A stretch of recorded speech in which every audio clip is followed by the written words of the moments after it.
Ken Ken வந்து அசுரன் photo shoot அப்போ தான் முதல் முறையாக பார்த்தேன் நான். அப்போது பார்த்த உடனே எனக்கு சுத்தமாக ஒர்க் ஆகலை.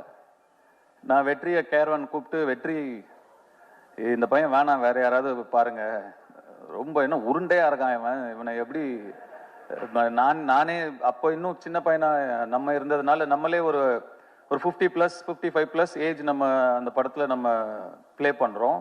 அப்ப பையன் இன்னும் சின்ன பையனா இருக்கணும், அப்பதான் கன்வின்சிங்கா இருக்கும். இவன் பெருசா இருக்கான், வெற்றி பாருங்க, வேண்டான்ட்டேன்.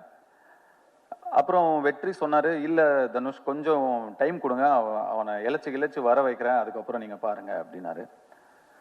சரி சார், ஓகே. எனக்கு சுத்தமா கன்வின்ஸ் ஆகல. அதுக்கப்புறம் நான் என்ன பார்க்கவே இல்லை. ஸ்ட்ரெயிட்டா டே 1 ஷூட் அப்பதான் பார்த்தேன்.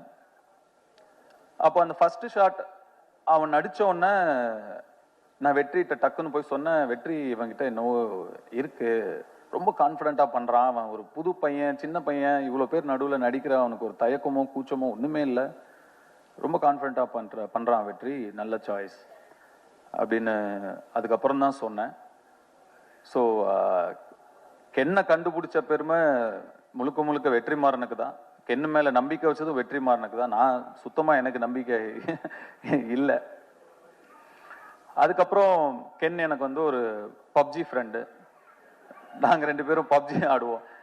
எப்படியாவது க்ளோஸ் ஆகணும் அவங்க கூட அப்படின்னு சொல்லி, என்னன்னா கேம்ஸ் தான் எப்பயுமே டக்குன்னு க்ளோஸ் ஆகும் 2 பேரை. அதனால அவன் பப்ஜி விளையாடுவான்னு, எனக்கு அப்போ அவ்வளோ பெருசாலாம் விளையாட வராது. சரி, இவன் கூட டைம் ஸ்பெண்ட் பண்ணணும்னு சொல்லி நானும் விளையாடுவேன். அவர் தான் எங்க பப்ஜி டீம் லீடர்.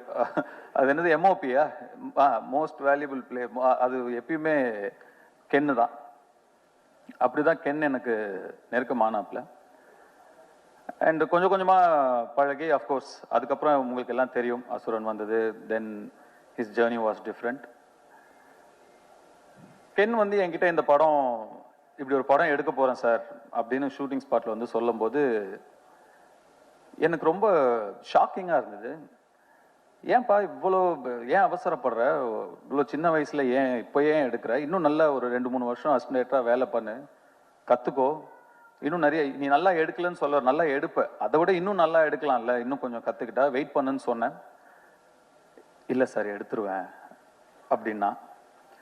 அவ்வளோ கான்ஃபிடென்ட்டாகவும் அவ்வளோ ஒரு ஆம்பிஷியஸாகவும் இருக்கிற ஒரு பையனை அதுக்கு மேலே